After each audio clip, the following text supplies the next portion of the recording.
Vou convidar você, irmão, você, irmã, a abrir o livro da palavra no Antigo Testamento, no livro do profeta Zacarias. E a dica para achar Zacarias é: comece achando Mateus. Não sei se essa informação ajuda, né? Mas como o Novo Testamento é mais fácil de achar, então acha primeiro Mateus. Depois que você achar Mateus, bate na porta de alguns vizinhos da esquerda, rapidamente você vai achar então o profeta Zacarias, tá bom? Depois que você encontrar Mateus, alguns vizinhos da esquerda, você encontra então o profeta Zacarias. Antes de Malaquias. O primeiro vizinho da esquerda de Mateus é Malaquias. Depois você já encontra aí, né, o livro do profeta Zacarias.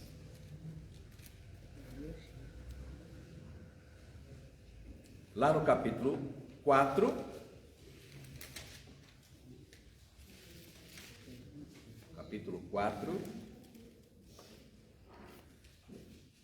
nós vamos ler 10 versículos, né? Como é do nosso hábito, a gente abre espaço para que cada um possa aí, conforme a escolha pessoal, ler 1 ou 2 versículos. Eu vou ler começando o verso 1. Então, Zacarias 4, para quem nos acompanha de casa, Zacarias 4, Zacarias, a dica para achar é segundo vizinho da esquerda de Mateus, falamos aqui, você que chegou agora aí na rede social, Zacarias capítulo 4, verso 1 até o verso de número 10, cada um podendo ler um versículo conforme a escolha. Verso 1: tornou o anjo que falava comigo e me despertou como a um homem que é despertado do seu sono. E me perguntou: que vês? Respondi: olho, e eis um candelabro todo de ouro e um vaso de azeite em cima com as suas 7 lâmpadas e 7 tubos, um para cada uma das lâmpadas que estão em cima do candelabro.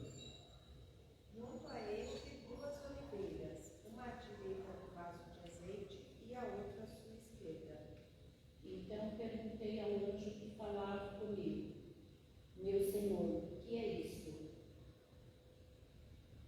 Respondeu-me o anjo que falava comigo: não sabes tu que é isto? Respondi: não, meu Senhor. Prosseguiu ele e disse: esta é a palavra do Senhor a Zorobabel, não por força nem por poder, mas pelo meu espírito, diz o Senhor dos Exércitos. Quem és tu, ó grande monte? Diante de Zorobabel serás uma campina, porque ele colocará a pedra de remate em meio às aclamações. Haja graça e graça para ela. Novamente lhe veio a palavra do Senhor, dizendo: As mãos de Zorobabel lançaram os fundamentos desta casa. Elas mesmas acabarão, para que saibais que o Senhor dos Exércitos é quem enviou a vós outros. E aí o versículo que eu gosto muito: pois quem despreza o dia dos humildes começos, esse alegrar-se-á vendo prumo na mão de Zorobabel. Aqueles 7 olhos são os olhos do Senhor que percorrem toda a terra. Amém? Vamos mais uma vez orar? Vou pedir a nossa irmã Bina que nos dirija ao Senhor, pedindo ao Senhor que nos dê sabedoria, entendimento e humildade para, com fé, acolhermos a palavra dele. Senhor nosso Deus, Pai querido, em nome de Jesus, nós estamos aqui, Papai amado, para recebermos do Senhor mais uma porção, Pai. Fala, Deus amado, conosco, Senhor. Queremos, Senhor amado, entender o que o Senhor tem para as nossas vidas nesta manhã. Amém. Usa, Senhor amado, a vida do teu filho, Pai, aquilo, Senhor, que o Senhor já ministrou no coração dele. Amém, Senhor. Que não seja ele, mas o Senhor a falar conosco, Pai. Em nome de Jesus, que eu oro e agradeço. Amém. Amém. A frustração dos que têm olhos, mas não veem. Então é o título da nossa reflexão nesta manhã, e aqui de manhã é sempre bom, porque a gente pode compartilhar, pode tirar dúvidas. À noite é apenas o pastor falando, ou quem prega fala, né? de manhã é bom também, né? Não que a noite seja ruim, né? É que de manhã na escola dominical a gente pode levantar a mão, pode sugerir textos, pode perguntar, pode discordar, porque nós vivemos, né, um regime de democracia, temos liberdade para falar, né? E o pastor não é o único autorizado a dizer que, né, a última palavra é a dele, a não ser que seja uma questão doutrinária, e aí é obrigação dele mesmo de ter a palavra final, até porque o presidente nos colocou aqui com essa condição, mas não é um tema doutrinário que nós vamos trabalhar hoje, sim, um tema para a vida prática, tá bom? Então, lembra sempre aí que é a oportunidade que a gente tem de aprender mais e mais com a palavra do Senhor, tendo a oportunidade de perguntar e também compartilhar. Então, de novo, o tema ou o título, a frustração dos que têm olhos, mas não veem. Bom, primeiro duas coisas. A primeira delas, por que frustração? Porque é muito comum que as pessoas que têm apenas uma experiência com a igreja cristã, seja ela católica ou evangélica, uma experiência, como ontem falávamos, eu e o presbítero Milton, por longo tempo, né? A experiência de religiosidade, né? Então, o Brasil tem se tornado bastante, presbíteros e presbíteras, né? Um país evangelicamente bastante religioso. Eu trouxe aqui alguns dados, porque estão saindo agora. Como é muita informação, né? O IBGE vem soltando agora essas informações, meio que aí a conta gotas, porque é uma imensidão de áreas que o IBGE, de 10 em 10 anos, por meio do censo, né? Faz. Então, aliás, a Nicéia já trabalhou, né, uma vez com o censo, era para trabalhar dessa vez, mas acabou, né? Foi desta vez ou da outra vez que você perdeu o prazo? Foi desta vez, né? Então nós temos aqui alguém que já foi, recente. Qual que é a função que fala? Recenseador, né? Isso mesmo, né? Então a Nicéia já foi, então ela sabe muito bem qual é. Não sei se vocês receberam na sua casa o censo, mas eu recebi na minha e fiz questão de estar presente ali, porque eu sei que é uma atitude de civilidade receber. Por curiosidade, também cidades que estão sendo passados, né, em São Paulo, por exemplo, que é onde a gente está, os bairros mais ricos e os mais nobres foram os que não aceitaram receber ali o recenseador, né? O que é triste, né? Porque é um órgão de Estado e de 10 em 10 anos, inclusive atrapalha bastante os prefeitos. Nós temos aí quase 5.800 municípios e as verbas de políticas públicas que são destinadas do governo federal para as prefeituras vão destinadas a partir da população de cada município, né? Então, não receber o censo é prejudicar a sua própria cidade, né? Aqui na minha casa tem uma senhora que não está lá já faz quase um ano, mas a casa está alugada para ela lá.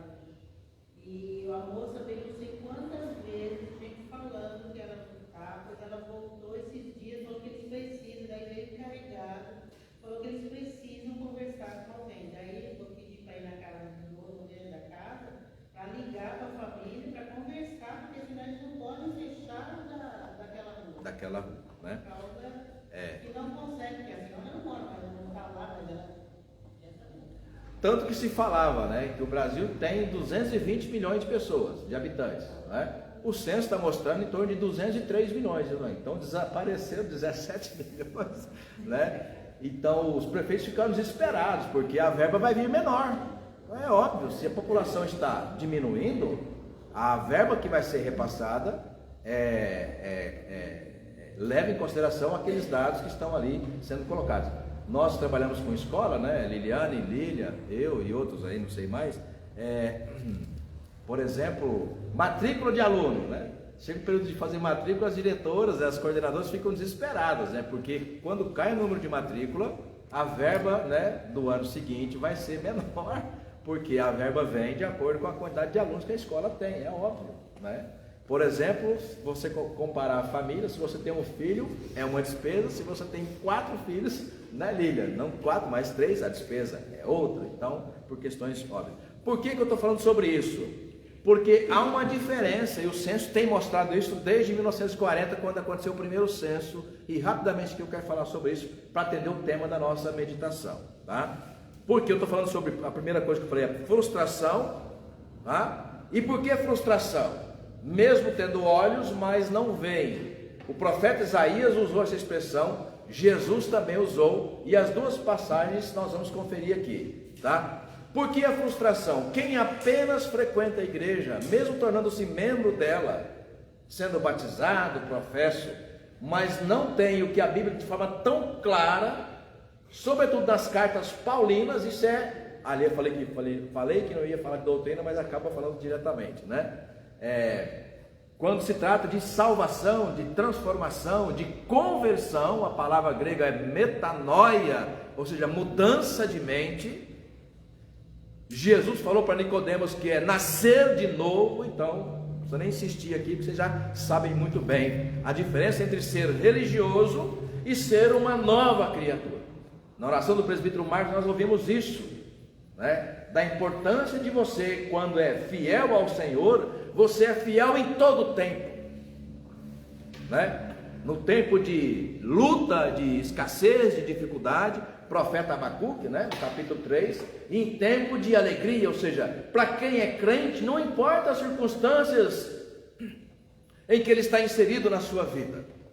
Por quê? Porque ele é uma nova criatura, né? Mas para quem é religioso, para quem frequenta a igreja e constrói expectativas presbíteras, né? Ou presbítera, nesse tempo de frequência na igreja, e até muitas vezes motivado pelas próprias mensagens atrativas dos pregadores, dos líderes dessas igrejas, tá? Então, a quem é apenas esse frequentador, ainda que membro dela, né? Um religioso, porque afinal de contas ele está praticando uma religião, virá certamente, bíblica e certamente, o presbítero Helwig, virá frustração. Então, o que é frustração? Frustração é o nome dado para expectativas que foram geradas, porém não foram cumpridas, né? Por exemplo, quando você é criança, né? A minha esposa, semana a gente conversava, a gente lembrou sobre isso, né? Ela tinha 8 anos de idade, um tio dela que morava em São Paulo foi visitar a família lá no Paraná, e aí conversa vai, conversa vem, em determinado episódio ele prometeu que da próxima vez que viesse para visitar, ele morava em Campinas, ele iria trazer, porque o assunto era relógio, ele iria trazer um relógio para, né, a Alessandra, que até então tinha 8 anos. Aí você imagina o que aconteceu. No ano seguinte, ele veio, ela guardou um ano aquela promessa, né? Ele veio, mas nem lembrava mais de promessa feita. Ele veio de novo, um ano depois na visita. A primeira coisa que ela falou quando ele entrou no portão: ô tio, o senhor trouxe meu relógio? Né? Aí ele falou: que relógio? Pronto, aí você imagina a frustração, tá? Então, o que é frustração? Frustração é um desejo que não foi concretizado, uma promessa que não foi cumprida. Então, para quem é religioso, está mais comum ser religioso da perspectiva evangélica no Brasil. Para quem é religioso, não está maduro espiritualmente, porque não foi convertido, não está maduro para enfrentar as frustrações da vida. Por isso que acontece muitas vezes o quê? Eu sou um desigrejado, não vou mais. Por que você não? Não. Como eu já ouvi uma ex-ovelha, quando eu falo ex-ovelha, porque deixou de frequentar a igreja que eu pastoreava, né? Fiquei 6 meses na minha vida e continuou do mesmo jeito, né? Então foi uma frustração. Ela achou que indo para a igreja, e ainda que a gente não faça promessa, né? A não ser aquelas que estão contidas na própria Escritura. Ela achou que a vida dela ia mudar, né, radicalmente. Você passa a vida toda tomando atitudes erradas, escolhas erradas, depois vai para a igreja achando que tudo que você fez de errado em 40 anos vai ser resolvido. Alguns prometem isso, por isso que estão lá, né? Lotados, porque a expectativa de tanta gente no Brasil com 200 milhões de brasileiros, né? E que mais de 100 milhões de brasileiros vivem com um salário mínimo. 40% das famílias ainda são sustentadas por avós. São dados que o censo vai mostrando, né? Então é muito comum ter frustração. E quando você ouve alguém, ou político, ou um pastor, dizendo que você, tomando a atitude A, a sua vida vai mudar radicalmente em 3 meses, então você vai pelo menos experimentar se está certo ou não, né?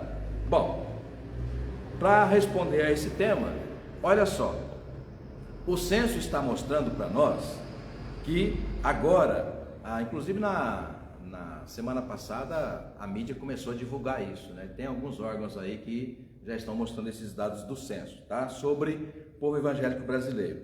Vou fazer uma rápida retrospectiva aqui. Em 1940, o Brasil tinha na população 2,5% de evangélicos. E por que 1940? Porque 1940 foi o primeiro censo que o Brasil fez. Apresentou 2,5% da população que se dizia evangélica. Detalhe, sabe qual era a população do Brasil em 1940? Né? Por volta de 27 milhões, 30 milhões, vamos resumir, né? 30 milhões de pessoas. Em 1970, né? A Copa do Mundo, né? Aquele hino ficou, né? Para frente, Brasil, salve a seleção, baita governo militar, né? Matando gente, aquela coisa toda lá, né? E cantando a seleção, eram 70 milhões de brasileiros. 90. Não, 70 milhões, 90 milhões? 1990, 150 milhões. Não, 1980 tinha 90 milhões de brasileiros. 90 milhões, 1970, 90 milhões. Isso. Certo. A população em 1940 era de em torno de 30 milhões e 93% era católicos. 93%. Depois, em 1990, mais próximo de nós, 9% da população. A população era 150 milhões. Então, em 1990, o Brasil tinha 150 milhões de habitantes, e desses 150 milhões, vamos arredondar para 10%? Então, 15 milhões eram evangélicos. 1990. Para a história, gente, 1990 foi ontem. Né? 2000, saltou para 15%. E em 2000, a população era 170 milhões. 23 anos atrás. Então, saiu de 9% para 15%. 2010, que foi o penúltimo censo, saiu de 15% para 22%, de uma população de 190 milhões. Né? E agora, o ano passado, 2022, 30% da população de 200 milhões. Ou seja, nós saímos de aproximadamente 5 milhões, né, de brasileiros, lá em 1940, 5 milhões de evangélicos, para 60 milhões de evangélicos. A estimativa é que em 2032, portanto daqui 9 anos, a gente terá no Brasil 50% da população de evangélicos, portanto 100 milhões de evangélicos. Mas já é possível fazer a pergunta que eu vou fazer agora, né? O que mudou? Mas mudou no que, pastor? Do ponto de vista moral, por exemplo, que é a nossa área de atuação, certo? Do ponto de vista moral, o Brasil comete menos crime? Gente, desculpa, porque é dado importante que a gente precisa trabalhar, inclusive na igreja. Por exemplo, o Brasil estupra menos mulheres? O Brasil usa menos droga? Né? Pessoas embriagadas dirigem menos? Em 2007, na revista Alvorada, que hoje é Vida e Caminho, a revista da nossa igreja, centenária revista da nossa igreja, publicou-se uma reportagem, se vocês quiserem eu posso trazer depois como documento, porque eu não estou mentindo, né? Dá mais um dado desse, que 73% dos frequentadores lá em 2007 da Cracolândia eram filhos de crentes. 73%. E hoje nós temos um missionário lá, que é o Marcos Oliveira, missionário da EPI do Brasil, que trabalha na Missão Sena, que muitos conhecem, e ele é um dos que falam muito, porque trabalha lá em loco, ou seja, lá no lugar, né? Com frequentadores da Cracolândia. É um missionário da EPI do Brasil lá. Esse dado não diminuiu. Filho de pastor, de presbítero, né? Na Cracolândia, né? E o que é interessante, eu vou citar para vocês, está num livro de um ateu, um cientista ateu, Richard Dawkins, e ele é bastante crítico a essas, muitas vezes, essas fantasias que o cristianismo criou ao longo dos 2000 anos de cristianismo. Que uma coisa é o Cristo, aliás, hoje no nosso devocional a gente fez isso. Uma coisa é Cristo, outra coisa é o cristianismo. Certa vez tentaram evangelizar Gandhi, né, no hinduísmo, ele disse em resposta, né, o Cristo de vocês eu sempre aceitei. O que eu nunca aceitei e não vou aceitar é o cristianismo de vocês. Né? Porque a gente é capaz de pegar de Jesus aquilo que a gente gosta, como a gente viu aqui em Mateus 7, e deixar para trás aquilo que a gente não gosta. Né? Esse é o problema do cristianismo. Em 1969, em Montreal, houve um blackout, que deu um apagão na cidade de Montreal, e durante um período que foram 24 horas do apagão, em Montreal, naquela ocasião, em 1969. Essa informação está no livro do Richard Dawkins, e o livro é Deus, um Delírio. Né? Um livro escrito por um ateu que eu recomendo a leitura. Se você tem plena convicção da sua fé, leia o livro. Né? E ele traz esse dado que aconteceu em 1969, que uma parte de Montreal, aliás, não sei se vocês sabem, Montreal tem 2 idiomas oficiais, né? Tem o inglês e tem o francês. Uma parte é francesa, que é a parte chamada de menos cristã, e a parte bastante cristã, que é a parte inglesa. Né? E houve um blackout, e sempre houve conflito, como na Irlanda do Norte e Irlanda do Sul, católicos e protestantes a vida inteira ali se pegando. Né? Então em Montreal também teve isso, e uma parte cristã e outra parte não cristã, a parte francesa não cristã. Né? Aconteceu um blackout e houve uma invasão de lojas e mercados, quebradeira, e houve um assalto coletivo, ou seja, a sensação da impunidade e da falta da autoridade levou as pessoas a invadirem lojas, quebrarem e roubarem, né? Assaltarem mesmo. Né? Aí tá, quando foi restabelecida a ordem, a notícia, os jornais sempre, né, falando do problema que aconteceu. No Brasil não seria diferente se tivesse acontecido uma coisa assim. Né? Sabe como é que a população reagiu? Como sempre, os cristãos culpando os não cristãos. Ah, com certeza quem invadiu foi aquele povo lá que não é crente. Né?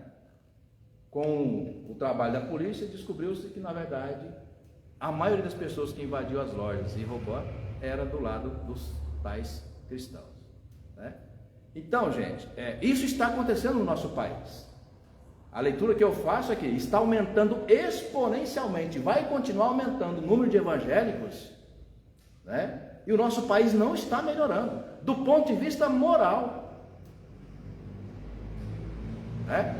Por exemplo, 71% saiu de novo, agora 71% de estupros contra vulneráveis, que é crianças de 6 a 13 anos, são cometidos dentro de casa por avô, padrasto, tio, irmão, cunhado. E evangélico é mestre em esconder crime e pecado, porque afinal de contas, e a vergonha dele na igreja? Percebe?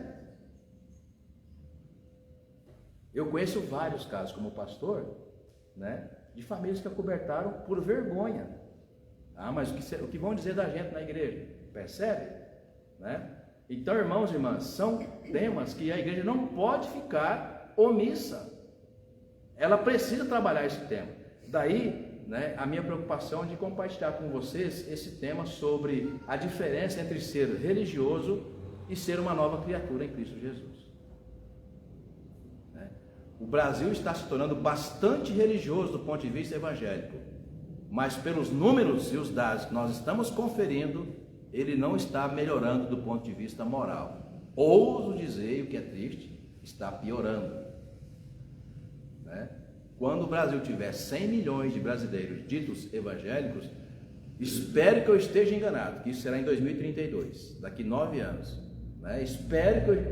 Oro a Deus para que eu esteja enganado, mas, como professor de história que sou, desconfio que o Brasil não vai mudar absolutamente nada. Talvez até quando ele tiver, como já foi o catolicismo cristão, né? Ou o cristianismo católico, quando ele tiver 90% da população de evangélicos, o Brasil continuará corrupto, injusto, né? Estuprador violento, porque as coisas, o ser humano, né, ele não vira a chave porque ele é religioso. Ele vira a chave quando ele é convertido. Amém? Você crê isso? Ele vira a chave quando ele é convertido.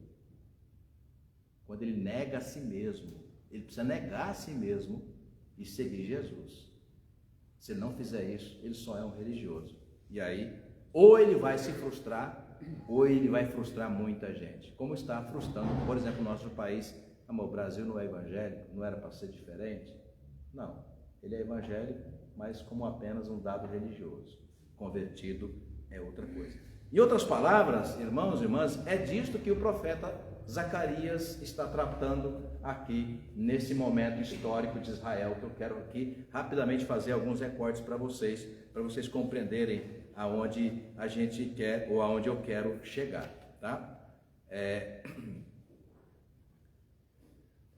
Tem dois personagens que escreveram, ou que estão presentes em dois livros importantes para a gente compreender o retorno de Israel do exílio, Magno.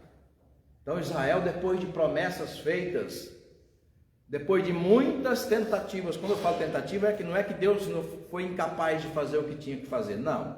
Quando eu falo tentativa, é que Deus levantou muitos profetas, e a profecia do Antigo Testamento tem uma característica que a gente chama de uma trilogia. Ela denuncia o pecado, todo o livro, você pode pegar todo o livro profético do Antigo Testamento, ele vai ter essa estrutura, todo o livro profético, sem exceção, ele tem uma estrutura que a gente chama de uma trilogia. Ele denuncia o pecado, ele anuncia o juízo, mas, em último lugar, dá oportunidade para que, caso o povo se arrependa, Deus não fará o que está anunciando que vai fazer.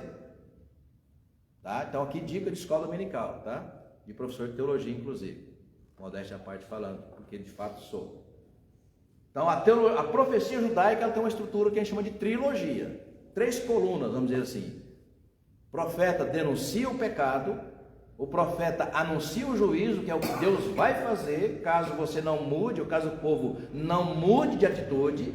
E em terceiro lugar, por Deus ser misericordioso, ele fala, caso a profecia cumpra o seu papel, ou o profeta de fato convença o povo a abandonar o pecado, então Deus, por exemplo, você vai encontrar isso bastante, né? Aí no profeta Malaquias, né? No capítulo 4, você vai encontrar bastante no capítulo 2 de Joel, você vai encontrar, por exemplo, no capítulo de Amós, né? Que usa aquela expressão, e Deus, livro de Jonas, melhor dizendo, onde eu falei Amós é Jonas, e Deus se arrependeu do mal que havia dito que faria e não fez, né? Não é que Deus é inconsequente e fala, Deus se arrependeu como se não soubesse, não, é mal traduzido o termo, né? Mas o que ele quer dizer? Olha, como a população mudou de vida, lá na minha terra diria assim, né? Mudou de lida, mudou de linha, ou entrou na linha, então Deus não usou daquilo que iria fazer, que é o juízo e rigor. Deus voltou atrás, Deus deixou de cumprir o que havia dito que cumpriria, caso o povo mudasse de vida. Jonas relata isso. Houve um jejum coletivo, os ninivitas se converteram e Deus não fez o mal que estava prometido fazer. Por quê? Porque houve mudança de vida. O exílio de Israel, Dona Rosa, aconteceu nem sem antes Deus levantar vários profetas tentando convencer a Israel a deixar a idolatria, inclusive dentro da igreja. Por isso, vou emprestar aqui a fala pessoal, porque só eu e ele conversamos sobre isso ontem, e gostei muito da fala, quando o presbítero, até perguntei 2 ou 3 vezes para ele, né? Quando ele me disse, pastor, esse tempo vai passar, e eu creio que a igreja evangélica vai voltar a ser o que ela já foi historicamente, uma igreja séria, onde de fato quem está interessado em conhecer a palavra de Deus vai continuar na igreja. O senhor disse isso ontem? Sim. E eu falei, o senhor acredita nisso? Ele, sim. Eu falei, glória a Deus, porque é também o que eu não apenas acredito, mas espero que aconteça. Eu não estou preocupado com o Brasil evangélico. Eu estou preocupado com o Brasil como que uma nova criatura, um povo santo, um povo transformado. Então Deus levantou tantos profetas para convencer a Israel de que aquele caminho que ele estava seguindo o levaria ao exílio. Adiantou o presbítero Helga? Não. Chegaram a matar profeta, apedrejar profeta. Por quê? Porque o pecado, como diz a minha mãe, né? O pecado é gostoso, né? Porque afinal de contas, o que é o pecado? É fazer o que você quer fazer, o que te dá prazer, mesmo que seja pecado. Em alguns casos, mesmo que seja crime. Corrupção é crime, violência sexual é crime, discriminação contra LGBTQIA+, é crime, contra indígena é crime, contra pretos é crime, mas dá prazer, as pessoas fazem, sendo evangélicas ou não. Percebe? Então Deus levanta esses profetas, olha, caso vocês não mudem de vida, eu vou retirar a minha mão. Se é bênção estendida, é o que? Mão estendida é bênção, mão recolhida é o que? É maldição, ou seja, caminha por conta própria. Deus tira a mão de proteção. 3 nações diferentes vão revezar em 70 anos para expoliar Israel: a Síria, Babilônia e os persas. Então essa é a história bíblica. E para a gente reaver essa história, precisa ler 2 livros fundamentais: Esdras e Neemias. De profetas, Ageu, que daqui a pouco a gente revisita, e Zacarias, que é o texto da nossa reflexão, tá? Lendo Esdras, você vai encontrar o nome Zorobabel. Então Deus levanta, lá na época do terço final, ou seja, depois de cumprido, presbítero Marlene, os 70 anos de cativeiro. O que é cativeiro então? Essas 3 nações revezadamente foram lá, tirou todo mundo, além da riqueza e glória, tirou todo mundo de Israel, só deixou para trás os velhinhos, infelizmente deficientes, é um nazismo fora do seu tempo, né? E levou o que? Jovens, mulheres e riqueza para os lugares onde esses impérios estavam dominando Israel. Então por que é cativeiro? Tirou de lá, destruiu o templo, destruiu Jerusalém. Não foi só o templo, destruiu, Claudinei, o templo, a cidade, o povo. Daí você vai ler, quando você lê lá em 2 Reis, e vê aquela adolescente na casa de Naamã, o sírio, né? E ela está lá evangelizando. Por que ela está na casa de um ímpio, distante, num outro idioma, numa outra cultura? Porque ela já era o quê? O resultado da escravidão, do exílio. É isso que a gente estuda no seminário, irmãos. E vem para passar para vocês, para alertar a igreja sobre os caminhos que ela muitas vezes está seguindo, né? Bom, qual foi a promessa? Se vocês não mudam de vida, eu tiro a minha mão, vocês caminham por conta própria. Israel nunca foi, ou nunca teve um exército habilidoso. Os ímpios ao seu redor tinham mais, né? Bom, aí, depois de 70 anos de sofrimento, de dor, leia as lamentações do profeta Jeremias. Leia, principalmente o capítulo 1. É como se você estivesse ouvindo o programa do Datena, viu? O sangue derramando, escorrendo. Leia, recomendo. Leia o 1º capítulo das lamentações do profeta Jeremias. Você vai ter uma noçãozinha bem básica de como o profeta descreveu o que foi o exílio, tá? Então, gente, não é brincadeira, é coisa séria. É coisa séria, né? E a gente precisa estar atento, né, a isso que a palavra de Deus nos coloca no passado. Por isso que a gente fala que a Bíblia é a mesma de ontem, é a de hoje e ela será sempre a mesma, né? Bom, voltando lá para o texto de Zacarias capítulo 4.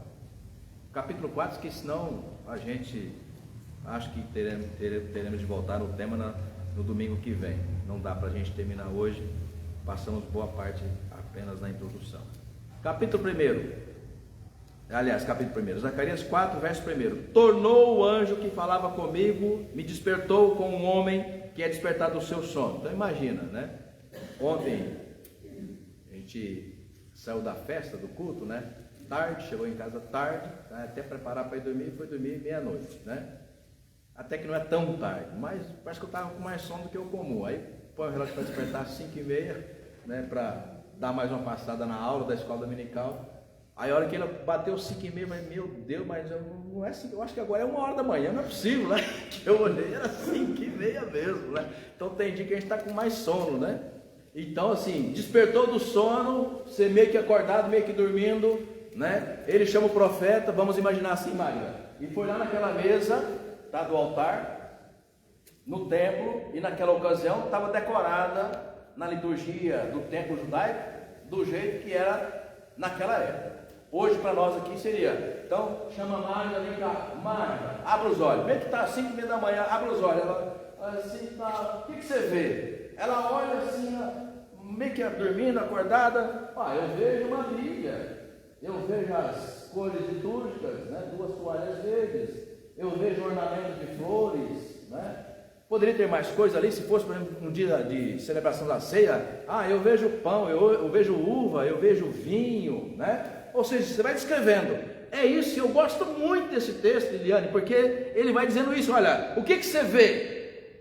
Então, com os olhos do profeta Isaías, que usa a expressão, e mais tarde Jesus também usaria, tem olhos, mas não está vendo o que precisa ser visto. Então é evangélico, é religioso, mas não está vivendo o que precisa viver quando se fala o quê? De uma nova criatura em Cristo Jesus.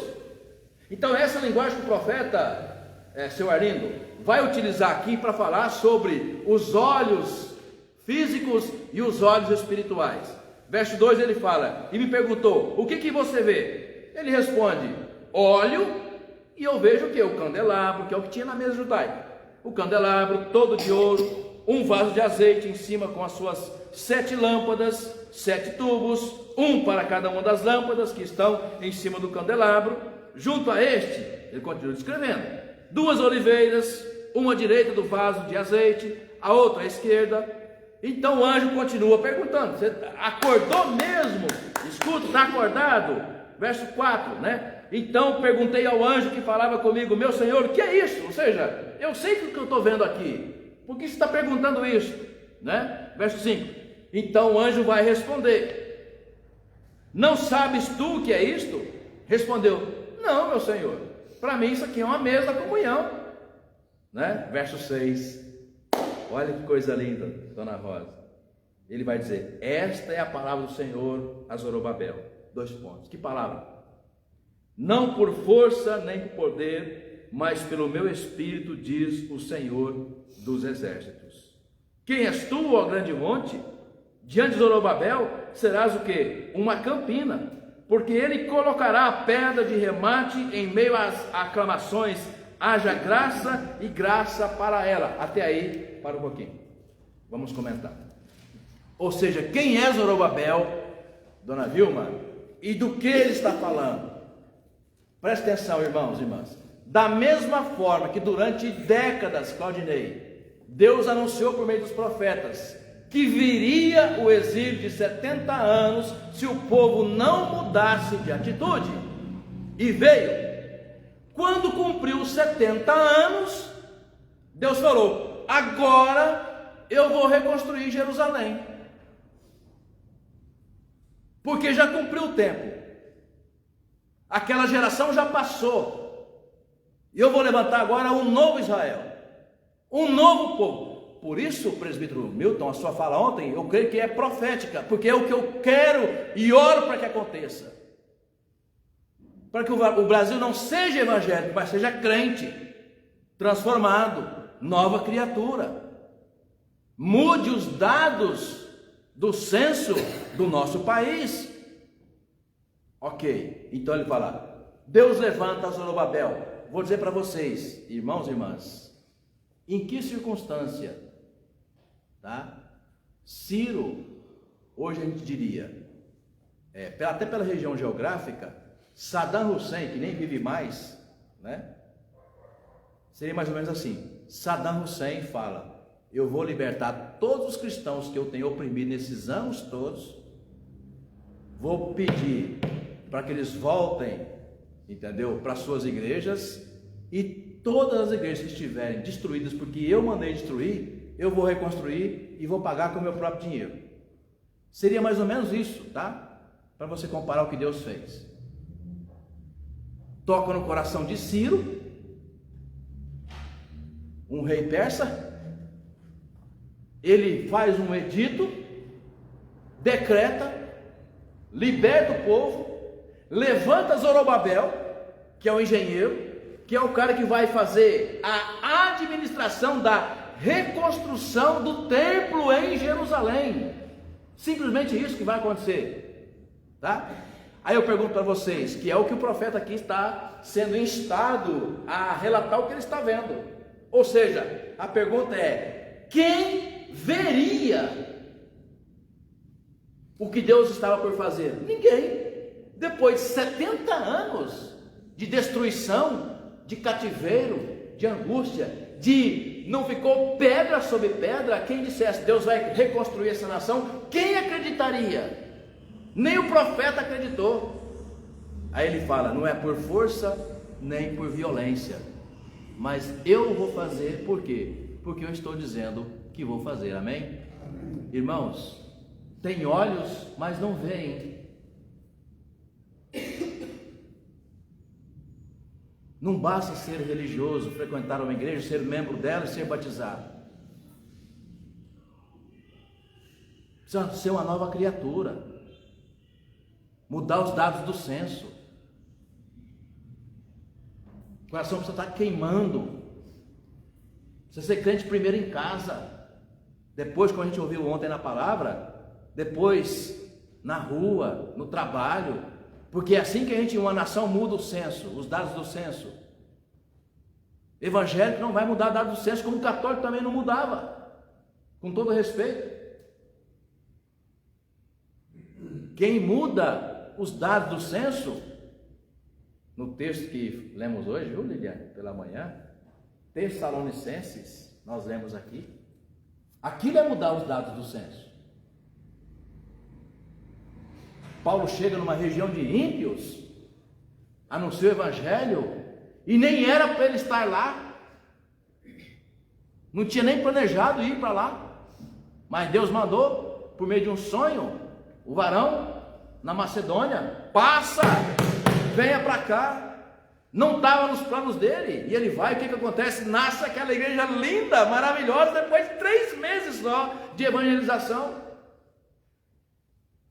E 1 ano depois, comentando sobre as notícias que havia recebido de Tessalônica, ele escreve essa belíssima carta: olha, o que eu tenho ouvido falar de vocês é coisa tremenda, que vocês se tornaram modelo, ou seja, uma igreja de referência para Macedônia, Acaia e toda a região. Por quê? Porque vocês levaram a sério a palavra de Jesus que foi colocada entre vós. Isso é mudança de senso, irmão. Isso é mudança de realidade. Não é porque Tessalônica virou evangélica, não, porque Tessalônica negou os seus deuses, os seus ídolos, recebeu a palavra de Jesus. Negue-se a si mesmo, as suas vontades, a sua visão de mundo. Sim, irmãos, a nossa visão de mundo sem Cristo é absolutamente pecaminosa. Isso é o beabá do evangelho. A nossa visão de mundo sem Cristo é absolutamente pecaminosa, porque ela representa o velho homem. Quando é que nós teremos uma nova visão de mundo? Quando a gente repetir com a nossa atitude, não com a nossa fala, o que Paulo disse de forma tão brilhante em Filipenses: não sou eu mais quem vive, mas Cristo vive em mim. É esta a realidade, irmãos, que é o que eu creio, aprendendo da palavra, que muda o senso de um país transformado, povo que nega a si mesmo e toma o caminho da cruz, né? E aí muda a realidade. Verso 7, Zacarias 4, tentando terminar, né? Faltam 5 minutos. Quem és tu, ó grande monte?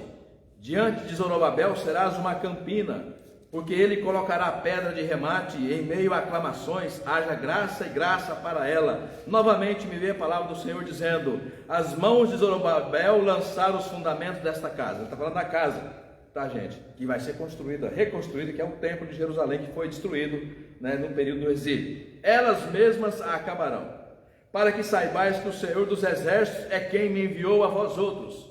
Pois quem despreza...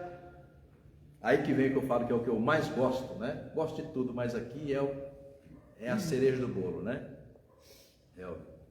Pois quem despreza o dia dos humildes começos, esse alegrar-se-á vendo que o prumo, está usando a linguagem do construtor, né? Na mão de Zorobabel. Aqueles 7 olhos são os olhos do Senhor que percorrem toda a terra.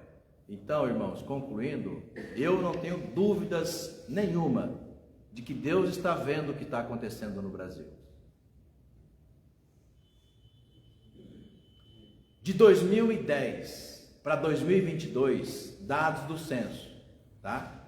O Brasil saiu de 54 mil igrejas, 54 mil igrejas, para 109. Você tem noção do que é 109 mil igrejas evangélicas no Brasil? 109 mil. Todos os dias abrem-se 17 igrejas no Brasil. Todo santo dia, 17 novas igrejas. Quais são as regras? Desculpa, nenhuma. Ah, como é que o senhor sabe disso, pastor? O IBGE usou os dados do quê? Do CNPJ. Está aqui um contador, sabe muito bem como é que funciona. Nós estamos entre aqueles 109 mil lá. Por quê? Porque nós temos um CNPJ. Inclusive isento de imposto. Não sei se vocês têm visto acontecer, ou pelo menos as informações têm chegado, no Rio de Janeiro, por exemplo, né, evangélicos traficantes. Vocês têm acompanhado? Evangélicos traficantes. Traficantes que contratam pastores para abrir igreja, para lavar dinheiro.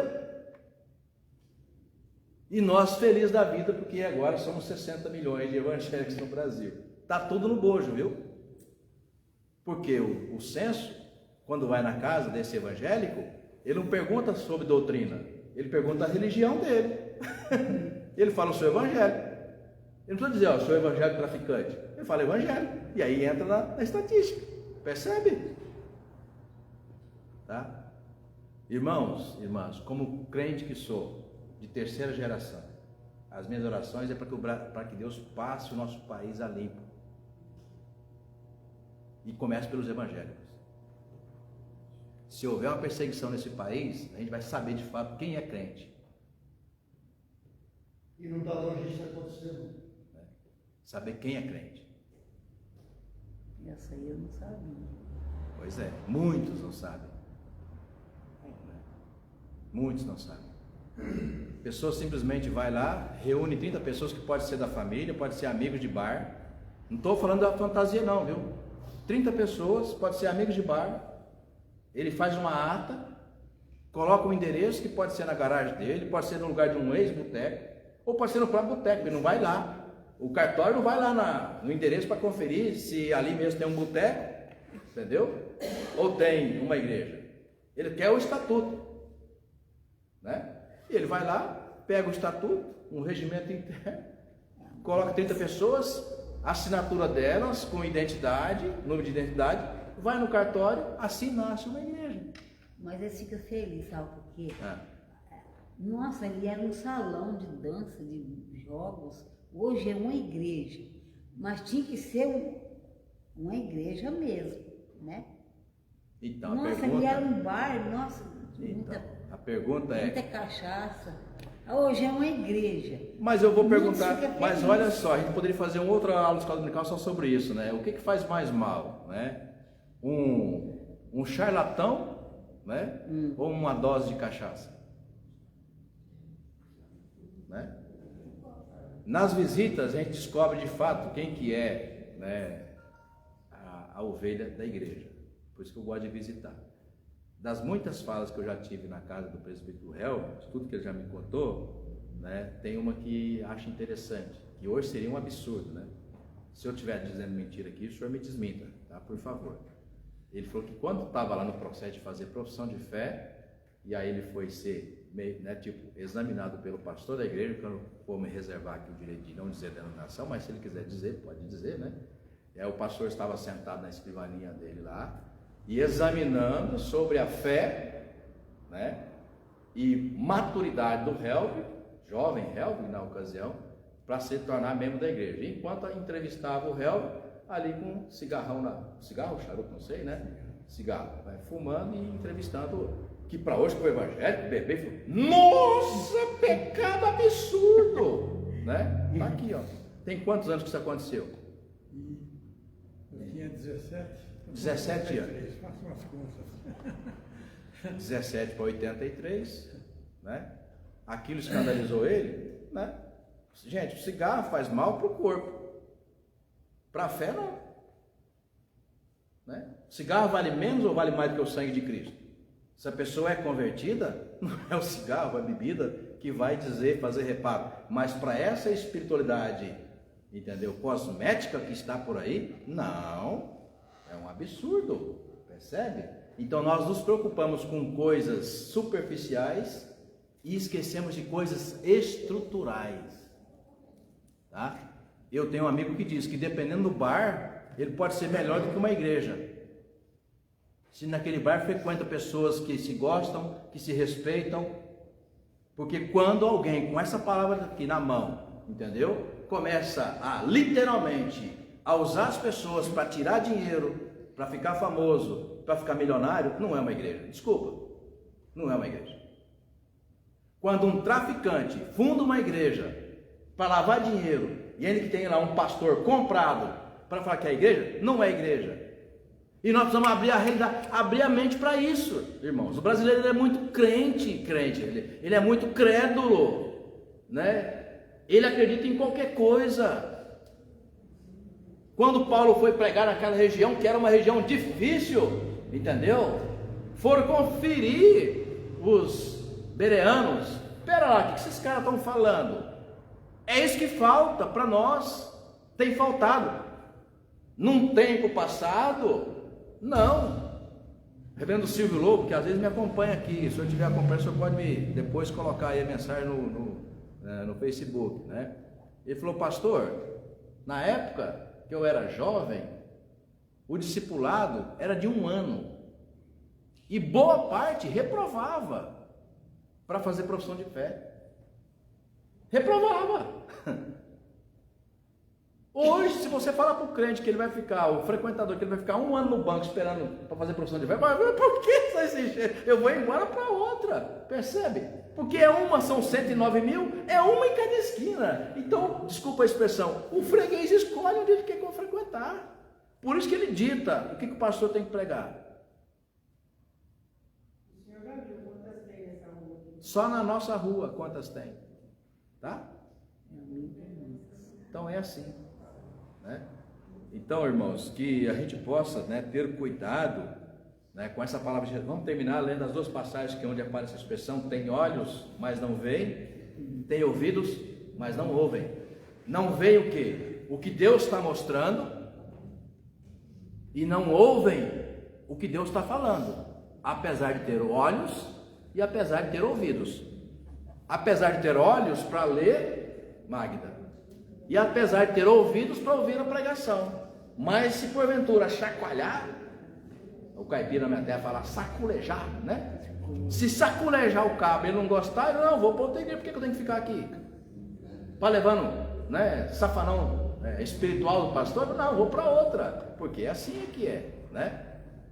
A palavra de Deus tem que ser o quê? De acordo com a minha vontade. Eu preciso estar bem, né? O meu ego precisa estar inflado. Eu sou filho do rei, tudo posso naquele que me fortalece, vou ficar rico, apesar de ter feito um monte de coisa errada durante 40 anos, eu vou consertar tudo em 3 meses. Então essas mensagens estão sendo pregadas, né? E aí, aqui é um lugar maravilhoso, né? Tudo para o freguês, porque a máxima sempre é o quê? O freguês tem sempre razão, não é isso? Transformamos a igreja numa empresa bem sucedida, porque o freguês tem sempre razão. Fala, irmão. Pastor, o que eu penso benefício e cada dia nós devemos pedir a Deus para que nos transforme a ser perfeito. Perfeito ninguém é. Mas se não for assim, não tem como estar dentro de uma igreja e não mudar as nossas atitudes, porque Deus sabe quando necessita. É isso mesmo. E Paulo fala, né? Paulo fala isso em Filipenses também, sobre buscar a perfeição incansavelmente. Ainda que não alcance, mas é o nosso alvo. Tem que continuar. Isaías 43, vamos lá? Passaram 3 minutos, mas vamos só conferir essas 2 passagens que eu prometi compartilhar com vocês. Isaías 43, quem encontrar pode ler, é o versículo 8, só para a gente reviver o que disse o profeta acerca dessa metáfora, né? Isaías 43, verso 8. Traz o povo que... Então, o povo, ainda que tem olhos, é cego, e ainda que tem ouvidos, é surdo. É a mesma experiência que Deus está agora usando para contar para o profeta Zacarias. Olha na mesa, o que você vê? Ah, eu vejo pão, vinho, mesa, toalha e tal. Não é isso que eu quero que você veja. Eu quero que você tome posse do que eu estou dizendo que vou fazer no meio do meu povo. É isso que ele estava dizendo para Zacarias, né? E sobre ouvir, quantos profetas Deus levantou? Aliás, mesmo Jesus, no capítulo 23, irmãos e irmãs, tem uma passagem muito significativa, de novo sobre o templo, de novo sobre a igreja. Jesus, presbítera Lilian, vai no monte, sobe no monte e contempla Jerusalém, inclusive o glorioso templo, né? E aí aparece a expressão que Jesus chorou quando ele olha para a glória de Jerusalém e viu no que havia sido transformado a mensagem de Deus para o povo judeu, né? Ele chora de tristeza, de lamento, de angústia, porque já havia acontecido o primeiro exílio, o segundo exílio, né? E de novo o povo volta, entendeu? Que Pedro vai usar a expressão pesada, né? Que não adianta você pegar o porco, leva para a sala, dá aquele banho, coloca a fitinha linda, maravilhosa, dá chance para você ver, ele vai revirar o seu lixo. Pedro usa isso na sua carta, porque porco é porco, né? Aí ele usa a expressão, o porco voltou ao quê? Ao seu vômito. A porca lavada, no caso, ele fala assim, a porca lavada. Não adianta lavar, dar banho, colocar fitinha, porco é porco. Então, se não houver uma revolução, uma mudança de vida, é claro que os dados do censo não vão mudar, porque ser religioso não muda nada. Fale. Uma colocação, e tem mais, a gente também que tenta ser cristão, seguir a Cristo, de fato, vai se tornando cada vez mais difícil, porque infelizmente nós também somos julgados por conta dessas pessoas que se dizem evangélicos. Perfeito. E que não praticam o cristianismo. Perfeito. Exatamente então, isso. Está muito difícil. Sim. Né? Porque as pessoas olham para essas pessoas aí que se dizem evangélicas e, como o senhor mesmo colocou, não vem nada de diferente, moralmente falando, né? E nós também acabamos sendo julgados por isso. Eu arrisco a dizer que o evangelho está partindo para o que era antigamente que o pessoal falava, eu sou católico não praticante. Nossa. O evangelho. O evangélico está indo para esse mesmo caminho. Eu sou evangélico não praticante. Eu sou um apreciador, né? Um acompanhador.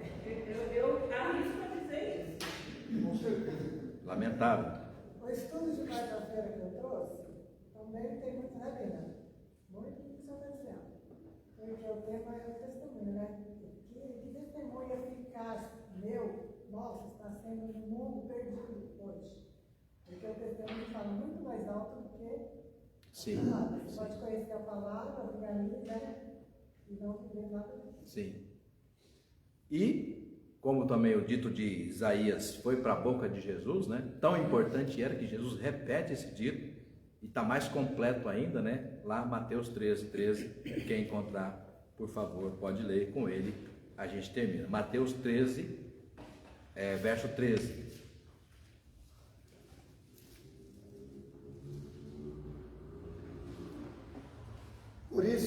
falo por parábola, porque vendo, não veem, e ouvindo, não ouvem, e nem entendem. Pode seguir, Marcos, por favor, até o 15, que ele vai continuar explicando sobre a mesma parábola.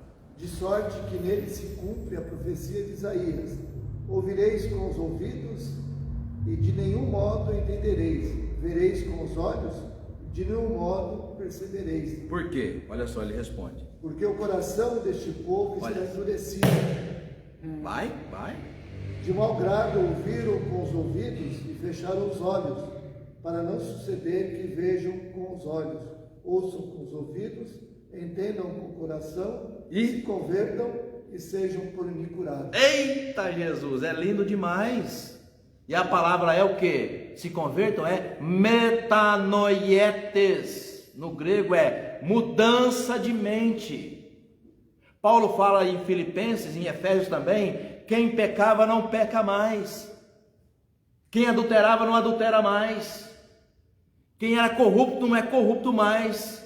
Quem batia na mulher não bate mais na mulher. Quem era ganancioso não é mais ganancioso. Quem era duro não é mais duro, não é mais grosseiro, é agora elegante. Tem mais facilidade para perdoar. Gente, são as virtudes de Cristo que começam a abundar em nós. Virtudes que ninguém de nós tinha antes de Cristo.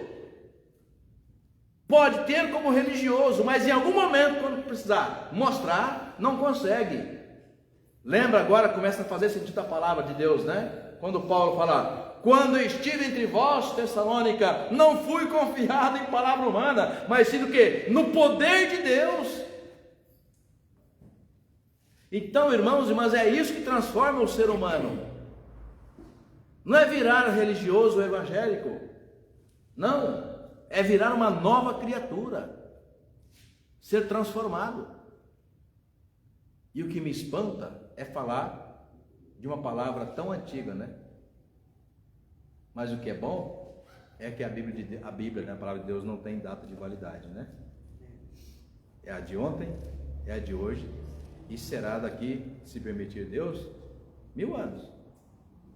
A nós fica o quê? A tarefa e o desafio de crer que é a palavra de Deus e seguir de acordo com o quê? Com ela, nos amoldar. Falando de parábola, né? Então, quando você vai fazer geleia, não é? E é muito bom, aquela geleia, que aqui alguns falam mocotó, né? Aí depois que ela está com ela vira meio que aquela um caldo engrossado, né? Aí você vai pôr tá bastante grosso, né? Já virou quase com uma borracha, que é o doce, né? Aí você põe na forma. Eu lembro meu tio Otacílio fazia geleia. Eu tinha 8 anos de idade de fazer aquela geleia. Aí ele colocava, e a forma dele era bastante antiga, de madeira, e às vezes ela escapava por baixo assim e vazava nas fendas que tinha ali, né? Aí vazava, né? Aí ele ia lá, pegava o canivete e cortava assim aquela sobra, né? Tirava a sobra e ficava os quadradinhos perfeitos da geleia que ele vendia em pedaços assim, né? Então colocar na forma dá o quê? Dá a forma perfeita daquele molde. Tirar tudo que está em excesso. Então quando nós fomos amoldados a Cristo, Niceia, ou em Cristo, tudo aquilo que não é de Cristo tem que ser o quê? Tirado para fora.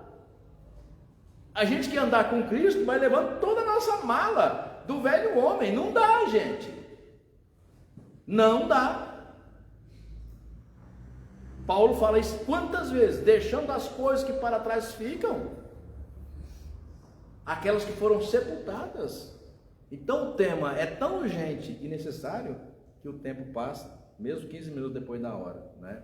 E você que nos acompanhou em casa até agora, a preocupação de falarmos e refletirmos seriamente sobre o tema da conversão, uma nova vida e dessa popularização que o povo evangélico tem recebido no Brasil, né?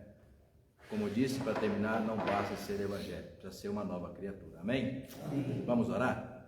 Damos-te graças, Senhor, por esta manhã preciosa e por tua palavra, Pai, que é cirúrgica, perfeita, inspirada, e venha, ó Pai, como propósito do Senhor para as nossas vidas. Que cada um de nós, Senhor, de per si, tome para si, ó Deus, esta palavra, que possa colocar em prática e a partir de nós, Senhor, munidos da Tua palavra, possamos de fato testemunhar para que outros e outras entendam, ó Pai, que há diferença entre ser religioso e ser uma nova criatura em Cristo Jesus. Fica sempre conosco, nos abençoando, em nome de Jesus. Amém. Está encerrado.